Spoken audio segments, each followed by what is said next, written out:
Halo guys, Assalamualaikum warahmatullahi wabarakatuh.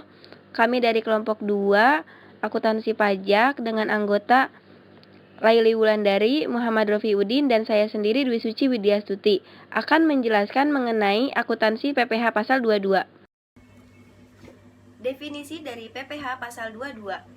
PPh pasal 22 merupakan pajak yang dipungut oleh bendahara pemerintah, baik pemerintah pusat maupun pemerintah daerah, instansi atau lembaga pemerintah dan lembaga-lembaga negara lain, berkenaan dengan penyebaran atas penyerahan barang dan badan-badan tertentu, baik badan pemerintah maupun swasta, berkenaan dengan kegiatan di bidang import atau kegiatan usaha di bidang lainnya. Pemungut pajak. Pasal 22 ayat 1 Undang-Undang Nomor 36 Tahun 2008 menyatakan bahwa Menteri Keuangan dapat menerapkan: pertama, bendahara pemerintah untuk memungut pajak sehubungan dengan pembayaran atas penyerahan barang. Kedua, badan-badan tertentu untuk pemungut pajak dari wajib pajak yang melakukan kegiatan di bidang import atau kegiatan usaha di bidang lain. Ketiga, wajib pajak badan tertentu untuk memungut pajak pembeli dan penjualan barang yang tergolong sangat mewah. Kegiatan yang dikenakan PPh pasal 22. Yang pertama yaitu import barang. Yang kedua yaitu pembayaran atas pembelian barang yang dilakukan oleh bendahara pemerintah dan kuasa pengguna anggaran KPA sebagai pemungut pajak, pemerintah pusat, pemerintah daerah, instansi atau lembaga pemerintah dan lembaga-lembaga negara lainnya. Yang ketiga yaitu pembayaran yang dilakukan dengan mekanisme uang persediaan oleh bendahara pengeluaran. Yang keempat yaitu pembayaran kepada pihak ketiga yang dilakukan dengan mekanisme pembayaran langsung oleh kuasa pengguna anggaran KPA dan pejabat penerbit surat pemerintah membayar yang diberikan oleh KPA. Oke, next, yang kelima yaitu penjualan hasil industri dalam negeri oleh badan usaha yang bergerak dalam bidang usaha industri semen, industri kertas, industri baja, industri otomotif, dan ditunjuk oleh Kepala Kantor Pelayanan Pajak. Yang keenam yaitu penjualan bahan bakar minyak, gas, pelumas oleh produsen atau importer bahan bakar minyak, gas, dan pelumas.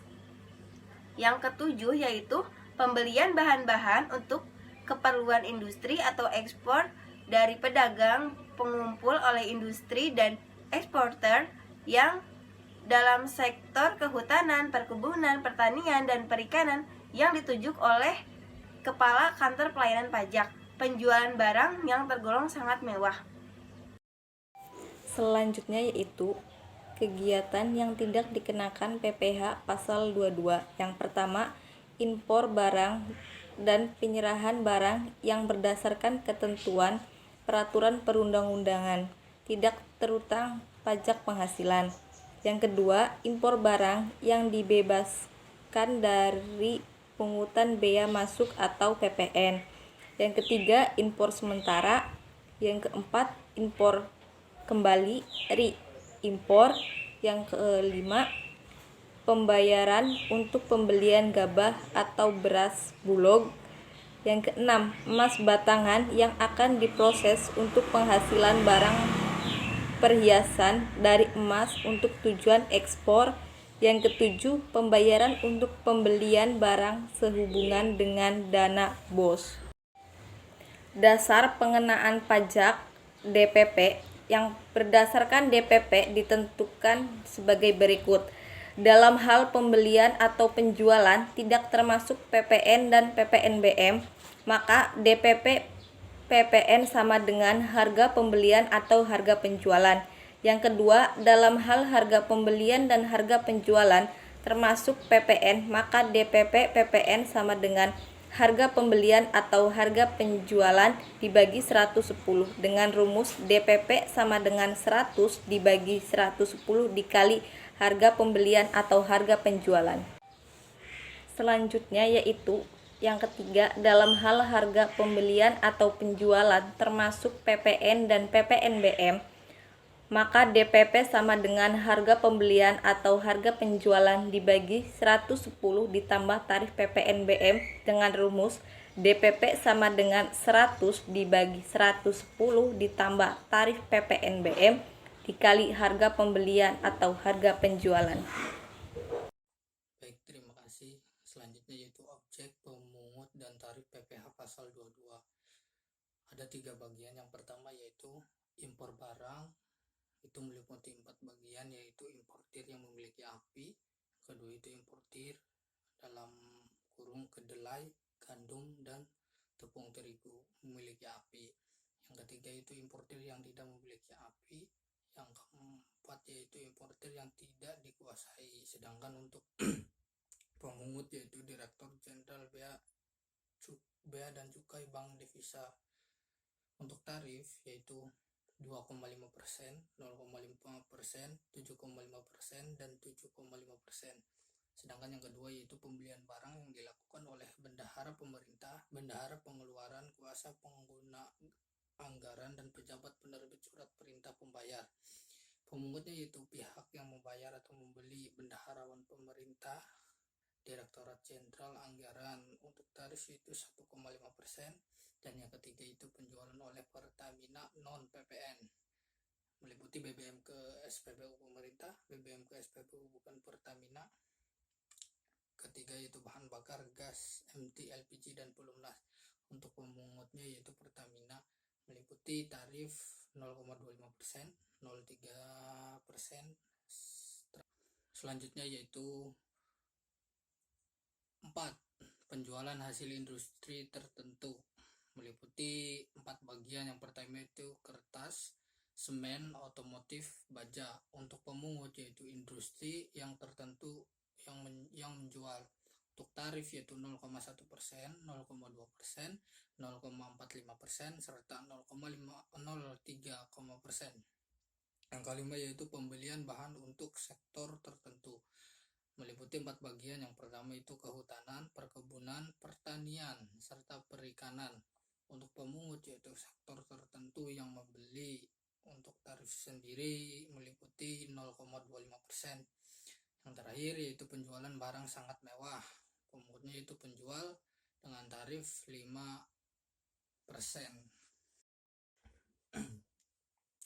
Selanjutnya tarif pajak bagi WP yang tidak ber-NPWP. Ada satu bagian yaitu bagi WP yang tidak memiliki NPWP akan dipungut PPh pasal 22 dengan tarif dalam kurung besarnya pungutan lebih tinggi dari 100% atau dari dibanding tarif yang diterapkan terhadap WP yang dapat menunjukkan NPWP. Contoh, CV Jaya merupakan ATK. Pada bulan Oktober 2016 menjual ATK kepada Dinas Pendidikan dan Kebudayaan Kabupaten Malang sebesar 5 juta, tidak termasuk PPN.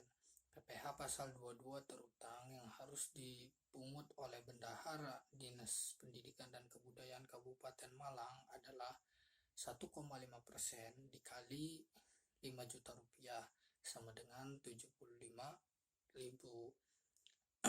Selanjutnya yaitu jika CV Jaya tidak memiliki NPWP maka 3% dikali 5 juta rupiah sama dengan 150.000. Yang terakhir yaitu akuntansi pajak penghasilan pasal 22. Yang pertama yaitu ayat jurnal yang disusun oleh CV Jaya, meliputi saat terjadi transaksi kas dan bank. PPh pasal 22 terutang penjualan kas dan bank senilai 5.075.000. PPh pasal 22 terutang yaitu 75.000 serta penjualan yaitu 5 juta. Yang kedua itu saat penyetoran PPh pasal 22. PPh pasal 22 terutang senilai 75.000 serta kas dan bank senilai 75.000. Ayat jurnal yang disusun oleh Dinas Pendidikan dan Kebudayaan Kabupaten Malang. Yang pertama yaitu saat membeli barang, pembelian senilai 5 juta, PPh pasal 22 senilai 75.000 serta kas dan bank senilai 5.075.000. Yang kedua yaitu saat pengkreditan pajak. Yang pertama yaitu PPh terutang senilai 75.000. Yang kedua yaitu PPh pasal 22 senilai 75.000.